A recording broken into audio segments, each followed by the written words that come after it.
What's up, everybody? Back at you with another episode of Blood on the Razor Wire TV, where you already know we bring it to you real and we bring it to you raw. Today we're going to talk about, as you can see from the thumbnail, the road that I paved for myself, right? The road to prison. There's pictures in my past where you can look at it and be like, damn, man, things looked all right, but life wasn't really all right. Life was hectic. I've done some things in my life where, I polluted my community with drugs. I've committed some violent acts, outside of prison, before prison, and inside of prison. I went from state prison to coming home for 14 months, and then I caught that big 40-year sentence, right? So I could say that I really didn't appreciate my freedom. You hear people all the time say, you know what, he's a product of his environment. And I've said that plenty of times. And there's some kids watching right now that might need to hear this. There's some parents watching right now with their son or with their daughter like, yo, I want you to sit down and watch this. And we're going to talk about that life. We're going to talk about the choices that we make. I've made some irrational, irresponsible choices that I deeply regret. Do I regret selling drugs? Of course I do. Do I regret selling drugs to my own father? Of course I do. Do I regret some of the things and the way that I treated my mother when I was younger? Of course I do. Do I regret the choices that landed me in prison for all those years? I do. And not just because I was in prison for almost 18 years, but I regret them because now that I'm older, I can understand like they were wrong. That I was, the product of little kids not having Christmases or little kids not having no food on the table. When the lick came through and they had their food stamps, I was just thinking about me like, yeah, I'm buying the food stamps, man. We're going to live good. We're going to eat steak and I would trade, drugs for food stamps, and some little kid would go without food. So we'll talk about, the things that happened in my life, the things that paved that way, because there's so many kids out there, right, that are living this same life. I say this all the time. There's kids every day here in my city killing each other. Don't matter if you're white, you're black, Hispanic. Man, I grew up there. We all got the same story. We all grew up messed up. We all grew up in poverty. And, I would hope that the video that we're doing today might be 2 or 3 parts. The video that we're doing, man, that it'll click with someone. It'll make someone say, you know what? I don't want to live like that. I don't want to end up in prison, sitting back doing 10, 15, 20 years, thinking about all the things I did wrong and dreaming about all the things that I could do right when I get out. You don't want to lose them years, man. You don't want to lose those years. So, you've caught glimpses when I've been on Ian Bick. If you've seen those, you've caught glimpses with, my interviews with Johnny Mitchell. If you read the book, you've caught glimpses through the book, Blood on the Razor Wire. But this is my life, man. This is what my life was like. As a little kid, you ever remember things? Is there anything that you would think like, damn, how could you remember that at that age? I think sometimes some things get stuck, man, in your brain, in that vortex, right? Some things get stuck no matter how old you are. And my earliest memories were, my father was a drug addict. My mother had met my father and, she thought this was going to be her best life. He had just came home from Elmira Correctional Facility. He was home on a furlough. And my mother had met him. They get married. My mother doesn't want to have kids out of wedlock. And eventually, I'm born, right? I'm born to a drug addicted father, a father that's, filled of rage and violence and anger. And this is the deeper part, and we do a little reverse here. Like my father's mother had killed herself. She took her own life. My father found her when he was 8 years old. She had opened up the oven and turned the gas on. And he found her there, laying there on the door of the stove. Like that's where she died at. My uncles, my cousins, this is a long life, man, of people that have, actually took their lives, man. Cousins, uncles. It's crazy. I know. They had a big article in our local paper when I was born about the family history and how all these people have taken their lives, man, in this one family. And what about this new kid that was just born? Some of you might know from reading the book that my older brother also took his life. Crazy, right? To even think about that stuff, but that's what it was like. So when I was a young kid, man, I was 3 years old, I remember this. It's actually embedded in my mind that my mother and my father were fighting, right? And I said this before, I think in the Jay Williams interview, where my life was kind of like, in a certain respect, like White Boy Rick. Your parents are listening to Bob Seger and they're, hanging out. They might be smoking back then what they call it, pot. Drinking them Miller Lights and little Miller Light bottles and listening to rock and roll and fixing the engine on the car. And I remember being 3 years old and my parents are fighting, right? And my father was physically abusive towards my mother. They're fighting, they're arguing. And the next thing I remember is that my mother was throwing me in a rose bush. She threw me over a fence. And I remember I was just 3 years old. I'm getting prickered, right? My mother throws me over this fence and we're trying to escape because my father's unloading on us with a shotgun. Just letting it go. This was on Broad Street. So those that are from that neighborhood in Rochester, man, Broad and Saxton. My grandfather used to own that whole corner, right? So he's shooting at us and we're trying to get away. My mother's trying to save her son and save her own life. And we escape. And my father takes off with my mother's close friend and he takes off and goes to Vegas. I don't think he's ever arrested. There's no charges. He just takes off. And I don't know who my father is, right? Until I turn about 12 years old. I meet him when I'm in 7th or 8th grade. But we'll get to that in a minute. So my mother throws me in that rose bush. We make it. We get away. We go to my grandmother's house. And I just remember that night, right? Somehow or some way, man, even as a little kid, that's embedded in your mind. And then I remember growing up and my mother was working a job and single mother, struggling. I remember she bought me a chrome BMX bike. It was like the highlight of her life, man, $100 back then. To her, $100 was a lot of money. She was working, trying to pay the bills, trying to save money, and she wanted her son to have his best life. And my mother was doing all she could to do that. But it's a struggle. It's a struggle. And eventually my mother would meet my stepfather. And my stepfather also was a hustler from the street. Things kind of repeat themselves, right? And I remember growing up and seeing him, they act like they don't want the kids to know, And then we'll go back to that rock and roll. They're smoking weed outside. Family members are over there, picnics. And they always tell the kids, hey, go up front. Don't come over here. And I knew that my father was doing something illegal. I knew that my stepfather was selling weed, right? Bullshit weed, man. Man, at the most, maybe back then, a quarter pound, right? You selling quarter pounds in them little envelopes. Remember they used to have them little envelopes, man? Your parents might have been buying that shit in envelopes. And, he was weighing it up with his little handheld scale, selling people 2 or 3 grams of weed, whatever. And I remember that. Then I remember people would come to our house. I didn't know anything about, people smoking. When I say smoking dope, I mean cocaine base. I mean crack, right? I didn't know that these people were, getting high back then. I would know later on in life, but people would show up at our house with stolen property, selling big screen TVs when they first came out. This dude Craig was working at a company and he was unloading the place that night, man. Had the keys and, selling all this stuff to my stepfather and, he's reselling stolen property and all of that. And eventually my relationship with the dude that was my stepfather would sour. It sours because now I'm starting to hear about my real father. And I'm thinking that this dude was my dad since I was 6 or 7. I'm thinking, man, this cat's my father. And now I find out, man, he's really not my father. And when I find that out, you're young, but you understand it, but you don't. And I started to be not respecting him. I didn't have respect for him. And he was a rough dude, man. My aunts and my grandmother and a couple of my uncles had to come over because his stepfather mistreated him when he was younger. Would beat on him, make him clean the yard and slap him in the back of the head. You forgot that paper. And, he exhibited that towards me. I wasn't his real son, right? And there were times when you come home from school and he'd be like, man, clean the yard. And you're out there cleaning the yard. Boom, you get smacked in the head. There were times where there were some physical confrontations, man, when I was in 5th grade. That's when I started boxing back. We're fighting back. Bah, bah, bah, bah, bah. And I got to the point where I'm like, man, you ain't my father, man. You ain't my dad, right?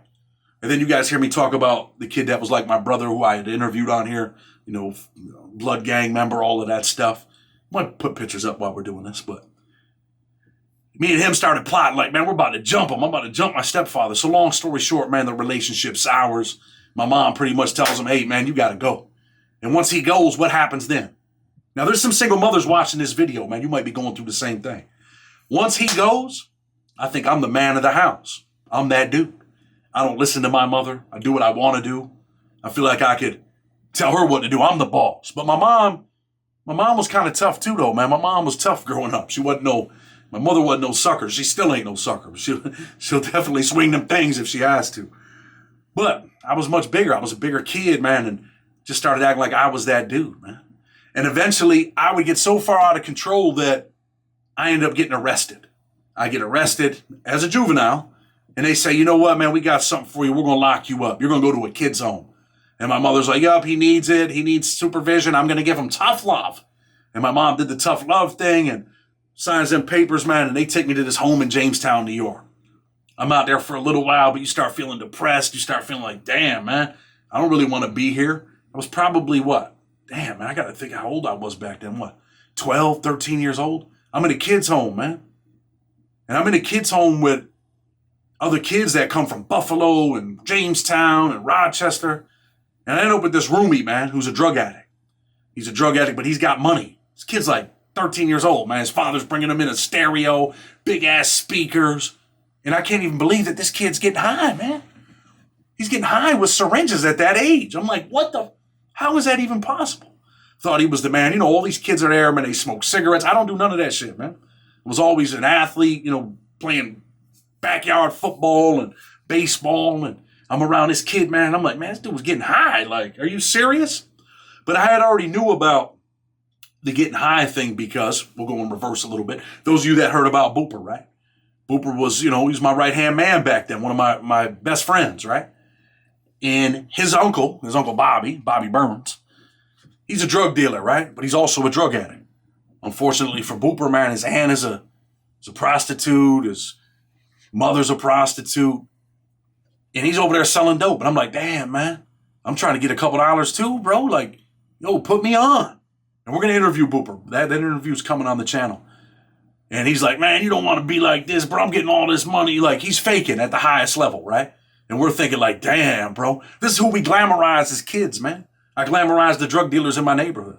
The dudes that had the nice cars and the money. And I'm like, man, I want to be like them dudes, man. And Booper was that kid that was my age that was starting to go to where I thought he would be. I thought he'd be that dude. And I'm like, man, I'm trying to get a couple dollars. And I end up, you know, the first thing I end up really doing as far as drug selling, and we interviewed YB. I think we interviewed him on the phone from prison, 99 Gangsters. He's the first person that like, yo, man, I got you. We'll put you in this house, man. This is what you're going to do.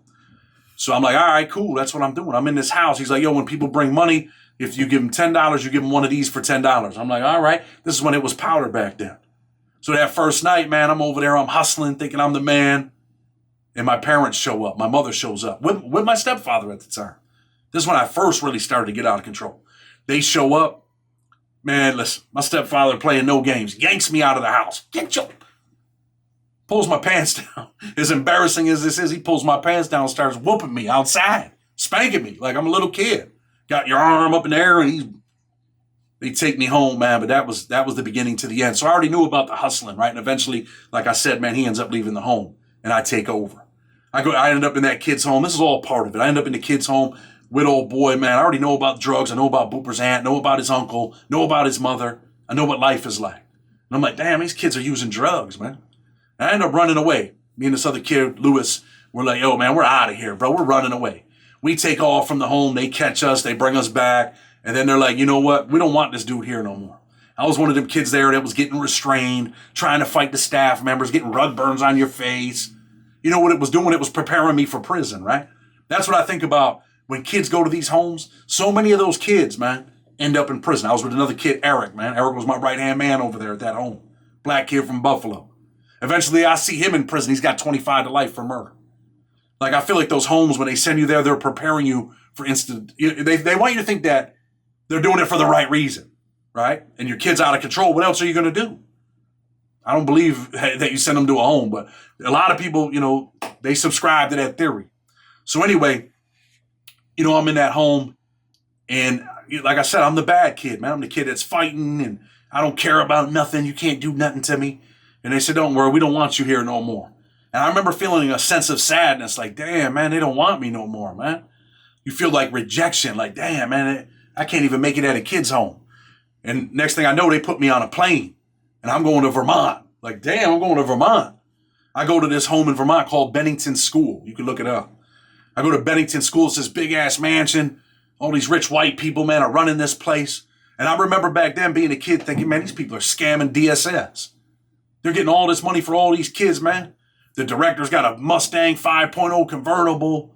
A bunch of Irish people were running this thing. A bunch of Irish, rich Irish white people, man, from Massachusetts, right? But there's kids of all shapes, sizes, nationalities. There's 4 or 5 kids from Rochester. They take me there and they're like, yo, this ain't that bad. This is where you're going to be at. And now I'm in this kid's home. And I'm like, damn, man, I'm in a kid's home in Vermont, far, far away. And you know what? I started living a little bit of a better life. I think that they're scamming, and I still believe that they were scamming people back then, scamming DSS. But they did a lot of stuff with us, man. They took us skiing in Vermont. They took us out, to the mall. That was the big thing, man, when you went there. Like, they had a credit card, and welfare was going to give them $1,000 to buy you clothes, man. They're going to get you situated. When you went to this place, they got you situated. When I was in the home in Jamestown, they took you to Hill's department store. You're like, man, I ain't wearing them sneakers, man. Hell no. I ain't wearing no shit like that, man. I ain't wearing that. But when you ended up in Vermont, man, they took you to the mall. They took us to Albany, right? Bennington, Vermont is right near Albany. They took us to Albany, New York, to the Cross Gates Mall. And I remember getting them Bruce Smiths. Remember them Bruce Smiths, them Nikes? They were like Air Maxes back then. And they take you shopping, they buy you clothes, and then you feel like, damn, man, it's all right here. But you're with a bunch of males, bunch of boys, right? I don't know, I'm 14 maybe at this time that I get sent to the new place. 14, 15, and you're going to school, and I feel like, man, this is a dumbass school. And this is when I end up real cool with another kid, man, black kid from D.C., Arthur Spriggs. Arthur was a little bit older. Man, if you're watching this, man, if you're still around, man, hit me up. I'm in school with him, and, he's always talking about that. I didn't know anything about D.C. This is the first dude I ever met from D.C. He's talking about that go-go music, and he's like, whoop, whoop, throw your monkey ass, whoop, whoop. I'm like, what's up with this dude? And I was one of them kids, man, that was confrontational. So in the beginning, I felt like, man, I don't like this dude, man. This dude thinks he's tough, man. He was a little bit older than me. And me and Art Spriggs, we end up getting it in. Boom, boom, we start fighting. We fight in the school building. We're in the same class. He had them boots on. He had like a motorcycle jacket. They were rocking that shit. Black kid, right? I just thought that was weird, man. Like, you never seen a black kid in New York with like a leather jacket on and shit like that. Like, nah, man, that's for like headbangers and rock and roll dudes that we kind of were like, nah, man, we despise them cats, man. We don't like dudes like that. I'm from the hood, you know what I mean? Where we wear our Yankees hat. It wasn't a fitted hat back then, triple fat gooses. And, we're growing up listening to Biggie Smalls at Booper's house on the jukebox. Remember them big wooden TVs? We're listening to that stuff, man. And I'm like, nah, man, I ain't never going to be like that. So I didn't like this kid, but we ended up getting it in. And eventually we become friends. Sometimes the people that you fight with become your best friends in life. So me and Art became friends, and I remember feeling a sense of sadness for him because they would give you home visits, right? We'd get on a plane, go home after, for the holiday or a week at a time, then come back. And I remember going home, and he didn't have no home to go to. He didn't have no parents. I'm like, damn, bro. And he was like, yo, man, when you go home, man, bring me back this and this. Bro, look out for me, man. I'm like, man, I got you, man. Art had no family, man. He had no home. From what I believed back then as a kid, I don't know if he really did or not, but I know he didn't go on home visits. So then eventually, man, I'm in this Bennington school. I go home on a home visit. And who do I run into again? Booper. I'm out there like, damn, man, Booper's out here getting money, man. He's got the brand new Bo Jacksons on, and he's living good, and he's selling dope. And I'm like, damn, man, I'm getting too old for this prison. For this kids' home stuff. It's really a prison, right? To a certain extent. I'm like, nah, man, I'm not going back. I'm definitely not going back. And I tell my mom on this home visit, like, Mom, I'm not going back, man. I don't want to go back. And she's like, honey, you got to go back. I'm like, man, I ain't going back. So eventually, then people fly up to Rochester from Vermont. They come to see me, the director and the assistant director. His name was Fran. They come up to see me. We sit down. We talk. He's like, look, man, you got to come back. You got to do the right thing. And I'm like, man, give me 5 days, man. They knew that I was a kid on the wrong path. I'm like, give me 5 days. I'm going to come back. And I go back. I end up going back. My mother and my grandmother drive me to Vermont. We go back. We have this big meeting. And they're like, look, man, you can go home in a month and have another visit. And they think that 30-day limit, man, they're going to bring me back for 30 days and things are going to work out, right? I'm like, damn. In my mind, I'm thinking, man, I don't want to be here, man. And that 30 days was the longest 30 days of my life. I get another home visit. They put me on the plane, and I tell my mother, yo, I'm not talking to you, not talking to my grandmother. I'm not going back. And that's when my life of crime really started. I'm not going back to that home. And like I said, man, being institutionalized as a kid, it prepares you for prison. So when you think about institutionalizing your kids, man, I really believe you're preparing them for prison. What it's like to have people tell you what to do. What it's like to have to ask people for soap. What it's like to have to ask people for toothpaste. All that Bob Barker shit they used to give out back then. That's what you're preparing them for.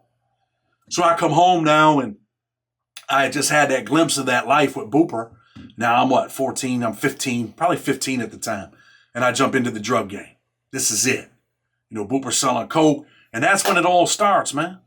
I start off trying to sell BC cold medicine. Remember that stuff? I don't even know if they still got it. I take some BC cold medicine, cook that up because it cooks back. Booper's like, yo, this stuff comes back whenever. And we're out there trying to sell medicine. And eventually some dudes, man, try to shoot at me. I rob some people. They come back in their minivan and they shoot at me. And I take off and get away. I rob these dudes that are drug addicts. Some rock and roll white dudes listening to probably like Megadeth. They want to get high. I rob them for a couple dollars. And they come back and they open up that van door and they bust off at me with a 12 gauge. Boom, boom, boom. I'm like, oh. And I get away. And eventually, me and Booper, we start selling powder cocaine, right? We start thinking, yeah, man, we got it. We're going to put it together. And we start out with an 8-ball. 8-ball turns into a quarter turns into a half. And now I'm all the way in the streets. And we start talking about, yo, man, we got to start really catching some business. Now, remember, his Uncle Bobby was the man, right? All the white drug addicts would come to the city and go to his house, to Booper's house. His uncle would be over there selling dope, letting them smoke there. He had a smoke, what we called back then a smokehouse. If you had money, you could come in there, you could get high, do your thing. But when you ran out of money, what do you think they did to you? They booted your ass out of there, man. You were good as long as you had some bread to spend. As long as you were sitting around getting high and making sure everybody else got high, right? This is the life that we're living, man. This is the life that we were living. And I had been in a drug bust at Booper's house. We'll probably talk about that on the interview. I'm at Booper's house. The cops kicked the door in. This was before the kids' home. Crazy, right? I forgot that part. They kick the door in. We end up going downtown. Everybody gets arrested. Booper's always been a big boy. I remember them coming in, putting cuffs on him, putting a gun to his head, but he was just a kid, man. What's it like for a kid that's 12 years old, 13 years old to have a gun from the cops pointed at your head? Like, don't move, you fat mother. They're calling him a fat mother. And he's 13 years old, man. Crazy, right? So anyway, man, me and Booper start talking about, yo, we got to really catch some licks. So we start catching licks in front of it, and it's wintertime. And I was always that hustle mentality, right? We know that there's a spot on the corner of Sherman. There's Sherman and Otis right there, Sherman, Otis, and Felix. There's a spot over there, a kid named Dre. I'm like, yo, man, we're going to go over there and catch their licks. So when their customers would pull up, we'd be like, hem. That's the word we, hem, yo, I got it right here. And some people would fold, and they'd be like, yo, all right, what's up? What do you got? Let me see what you got. Or sometimes people would knock on the door, and those dudes be asleep. Or he might be in there with catching, dating a prostitute. And he can't answer the door. So we start catching their licks. We start getting money. Yo, man, we're over here. And then we find a dude that lives across the street from me that gets high. And he starts saying, yo, man, you guys could sell over here. You guys could sell out of my house. And anybody that's been out there hustling, you know what it's like, man, when you don't have your own apartment. When you're hustling out of someone else's place. So we start hustling out of this dude's place, but we're catching the licks and directing them over there. And eventually, the kid Dre and Cooley, that was the other kid that was in there, the people start telling me, oh, man, there's people out there trying to catch us, man, like calling us over and shit. And I remember to this day pretty much who that dude was, and eventually he would become one of our, I'm not glorifying this, but one of our best customers. This dude became one of our best customers. His name was Tim. Tim and his wife, Lene. If you're watching, man, no disrespect. So anyway, man, we're catching licks. They tell on us. Dude comes out and starts shooting at us out there. Bam, bam, bam, bam. We run. We take off. We get away. Now we start talking about what? Nah, man, dude shot at us, man. Now you know what we need to do, man. We need to get something. Stop playing games with these people, man. Yo, this is what we're going to do. And I start thinking about, man, I'm getting a gun. Now I'm about to get a gun. You want to shoot at me? And I start thinking with that young mind. Like, dude, shooting at us, bro. We got to shoot back. Man, we're getting money, man. Can't let that dude just play us. That's that mentality, man. That street mentality. Remember when, those movies came out, Menace to Society and South Central. This is the stuff that we were watching. Again, we're listening to Biggie on the jukebox, man. Blow up like the World Trade Center, right? Flipping 62s, 2 ounces, 6 grams. Bagging that up, flipping that. I'm thinking, man, this dude was disrespecting us, bro. We got to get at these dudes, man. But really, we were out there disrespecting them.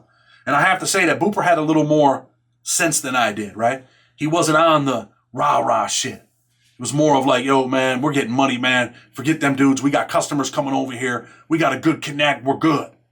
So we start hustling, man. We're hustling out of that house back there. And one day, we get a 62, right? Now, I'm 16 at the time. I think I'm the man.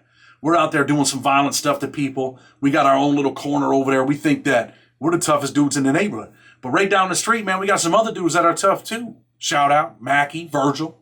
The kid Virgil that I'm talking about, he was just shot. He was just shot like 4 weeks ago. I had already seen him shot when I was 13 at Booper's house. A kid that we grew up, man, with, who's recently contacted me, Face. They go in there. He ends up going to prison. He spent a bunch of years in prison. They had shot Virgil on the porch. I remember him telling him, hey, man, I'm going to count to 10, man, run. 1, 2, and he starts running, boom, and he shoots him. He don't even count to 10 or whatever he was counting to. Shoots him before he gets to the number. And now Virgil, all these years later, let this be a moment of reflection, right? Let it be a learning experience for you. I went to prison all them years. I come out and Virgil's still doing the same shit, man. He's still selling dope. And he gets shot. And the kid that he's with also gets shot. And that kid dies. And Virgil goes to the hospital. People say, hey, man, he's dead. You know, God bless him, man. He lived. But the kid Kev dies. So Virgil, you know, he's over there hustling, whatever. That was, he's shot. But he's alive. So anyway, back to them kids. Those were the kids on the other corner, man. Those were the kids down there. They were tough too. They were young kids getting money with guns and drugs and just doing whatever you want to do, man. Thinking that you're the ruler around here. But we thought that we were the baddest dudes around, man. Out there beating people up. People disrespect us. We're out there getting a couple dollars. So we cop, right? We end up copping a 62. I run in the house. I throw it to Booper like, hey, man, grab this. And then I walk back out to go across the street. Boom, I get arrested. I got a felony at 16 years old, man. I had a felony. Didn't even know it. Felony warrant, man. They arrest me. I get arrested. I could have got arrested with that 2 ounces, 6 grams. And back then it was the Rockefeller law. 16 years old, man. I could have been facing 25 to life for having some dope, man. For having that much cocaine on me at that time. And then the hustle turns into what? You know, we start making money. I feel like Booper's being lazy. Like, nah, bro, I'm doing everything. Man, I'm not with this. Yo, I'm doing everything. You're lazy. You're not copping. You're not helping bag up. You're not out here catching licks. I had that hustle mentality. He was lazy. And that hustle mentality does what? Starts to make you feel like, man, I'm not giving this dude nothing. I started feeling like, man, I'm doing my own thing. I'm about to do my own thing. And then something happens at my house. I'm not home. Some dudes kick our door in, right? And they rob Booper and my mother at gunpoint. They lay my mother down at gunpoint. I'm 16 years old. What am I thinking? Like, yo, I'm about to find out who this is. Whoever laid my mother down, man, we're about to blast these dudes, man. We're about to do some vicious things to these people, man. We're going to find out who they are.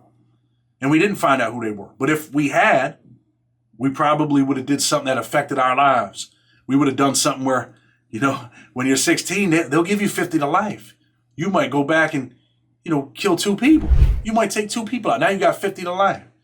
Now you're going to see the parole board when you're 66. You're 16. You got 50 years before you can see the parole board. You'll be 66 years old.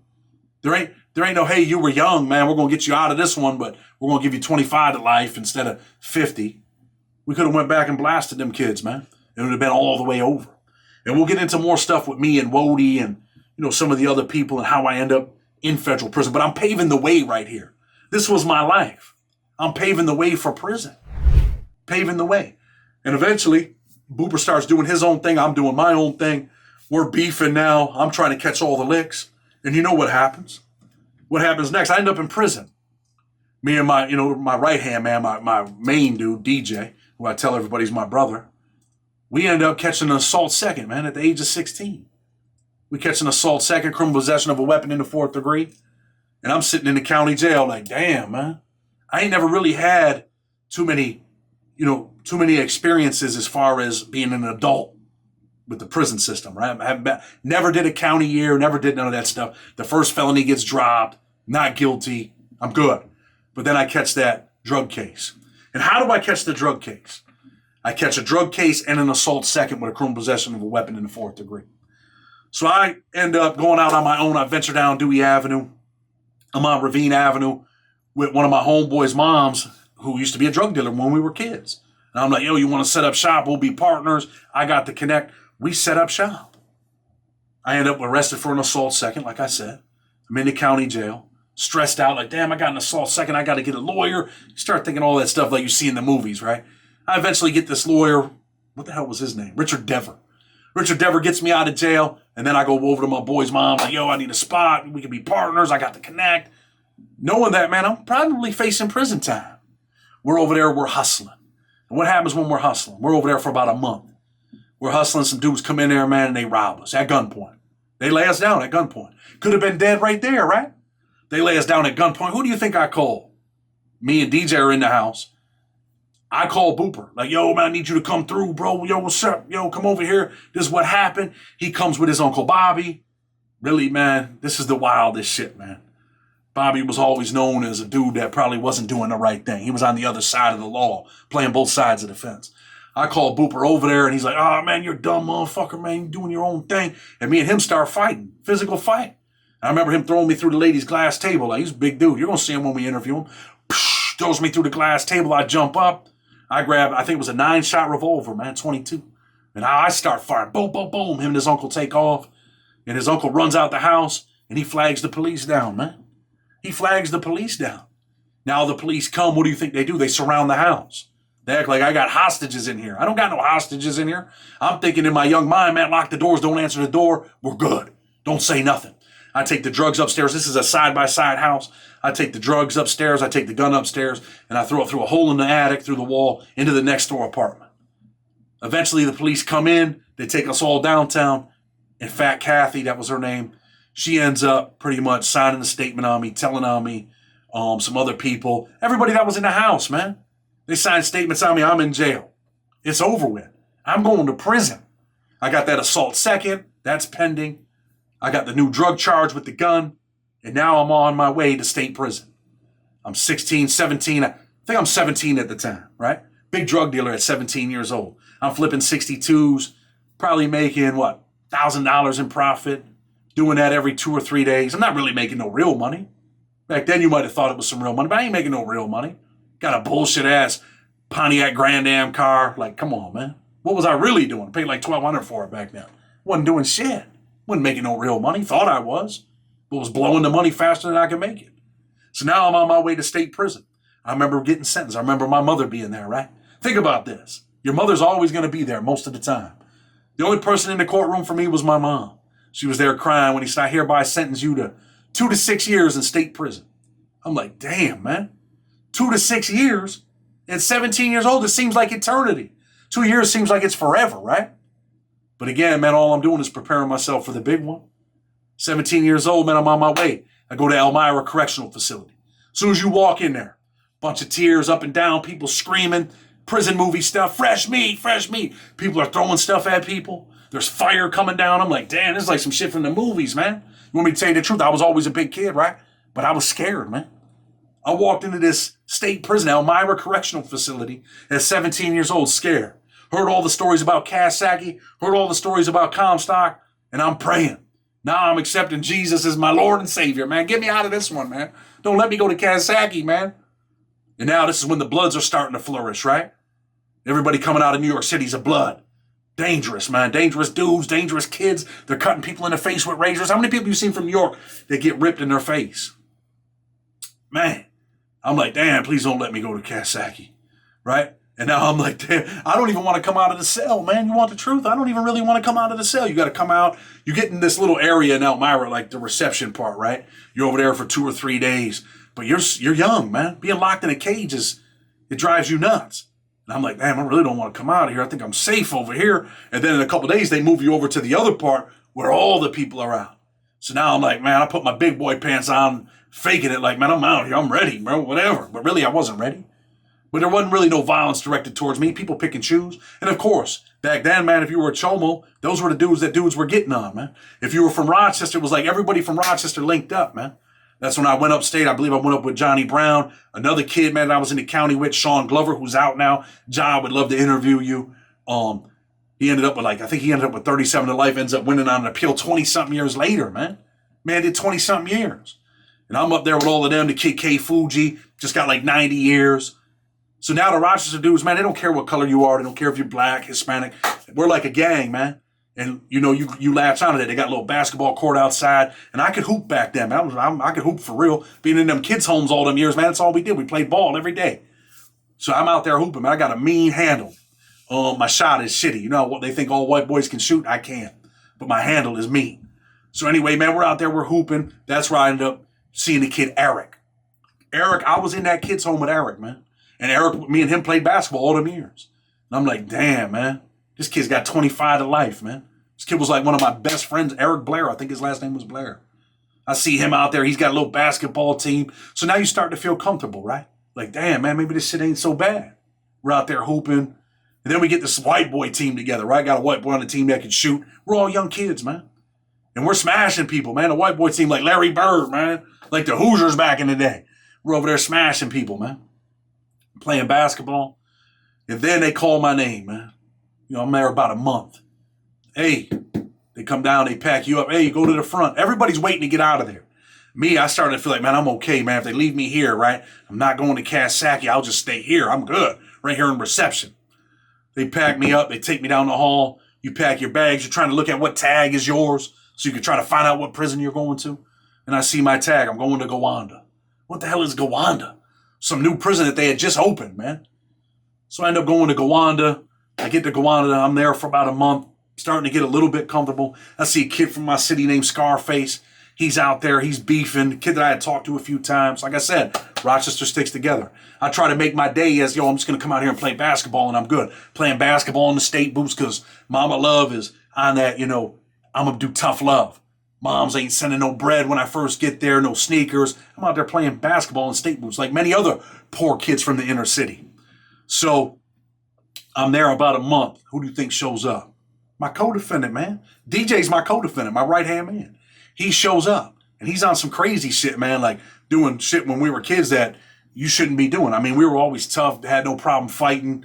We did, like I said, we did some viciously violent shit to people that I'm not proud of. But he shows up. And right away, man, like the second or third day, we're watching a basketball game, and he's got this long piece of grass. He's sticking it in people's ears, and people are like, and he's like, damn, man, the bugs are all over the place. And I'm like, yo, bro, we're in prison. Like, what's up? He's like, man, fuck them, man. He was a wild dude like that. He's always been wild.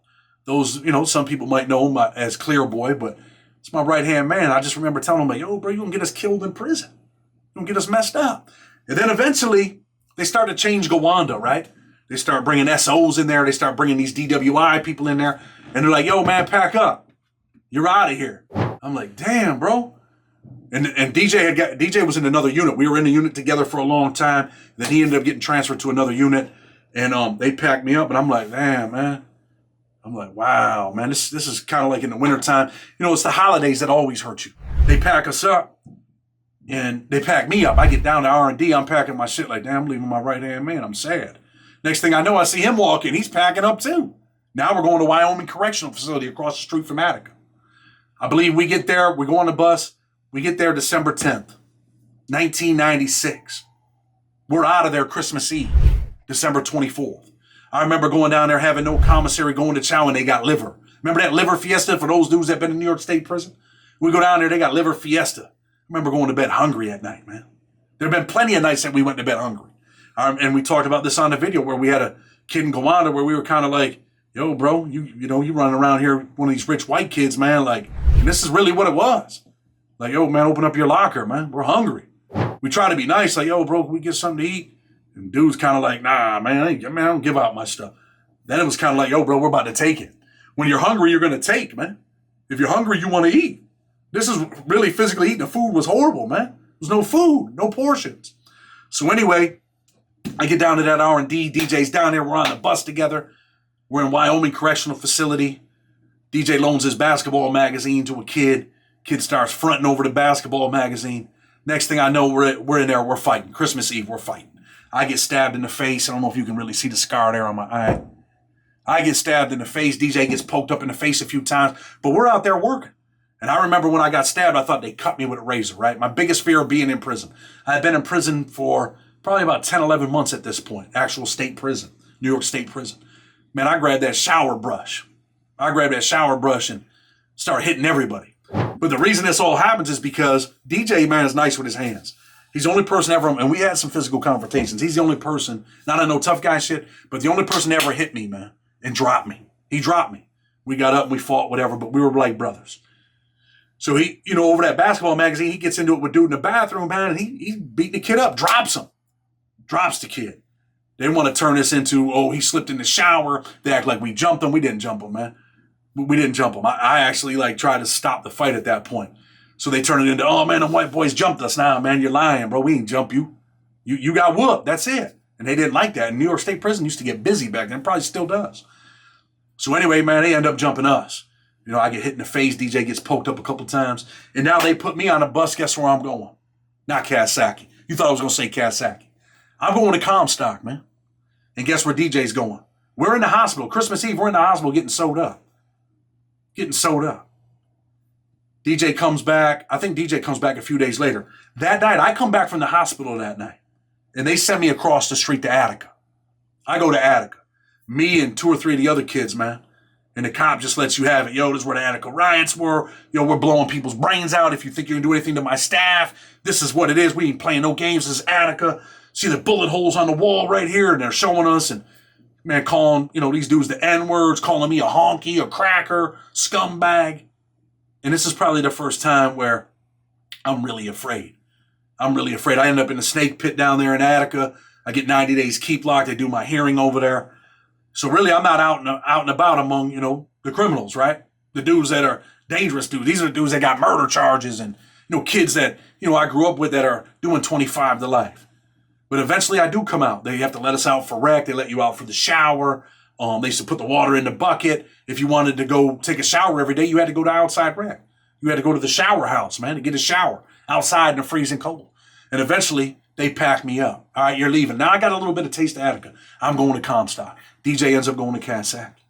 I get to Comstock, man, and again, man, I got to put that face on.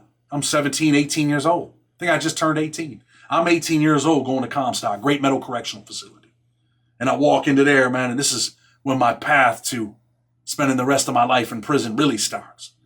Now you're around hardened criminals. Now you're around dudes that get busy. And at that time, man, the Bloods had the compound. They played no games, man. They were vicious, violent, vicious, like, yo, we run this shit. And that's exactly how it was. And then, again, I went out there, started playing basketball, doing my thing. And I ended up finishing my sentence over there. Not finishing. I ended up going to the parole board. My next door neighbor is this guy, Mr. Herman, right? Black Panther. And Mr. Herman, man, is telling me, this is what you got to do. You want to get out, youngster, this is what you got to tell them, this and that. And I go to the parole board, praying that I get out of prison, man. You want the truth? On Tough Ass Chat, I get in front of the parole board. They're asking you questions. I start getting emotional, man. Your boy starts crying at the parole board. Please, I just want a second chance. And they're like, and they give it to me, man. So I'm shocked. They give me a second chance. I don't know what the hell was going on back then, but they give me a second chance. I go home. I get out. I get a job. I'm working a job at a factory. That shit ain't working out. I end up getting fired from my job. And then I end up getting in a beef with somebody, people from the old days, and I end up with a 22-month violation. Guess where they send me? You're not going to believe this. Right back to Comstock in the same exact cell. And when I left, I gave them my, you turn in your ID in New York. When you leave, you turn in your ID. I used to chip the paint off with my ID. I get back and they give me back the same exact ID. Almost like, man, we knew you'd be back. I do 22 months and 12 days on that. I come home. When I come home, what do you think I end up doing? Start selling dope. And I'm only home for how long? 14 months before I catch the Fed case. I'm only home 14 months, man. Did all this time in New York State prison, didn't learn my lesson. You know what? We're going to talk about the streets in the next video. We're going to talk about, the shootings with Wody, people busting at us, how I almost died in an upstairs apartment, pulled the curtain back. I feel the glass hit me in the face before I ever hear it. We're going to get into that street stuff. Next video. I hope you like this one. Stay tuned for part 2. We're back at you tomorrow. Blood on the Razor Wire TV. With respect. Until tomorrow, we're out.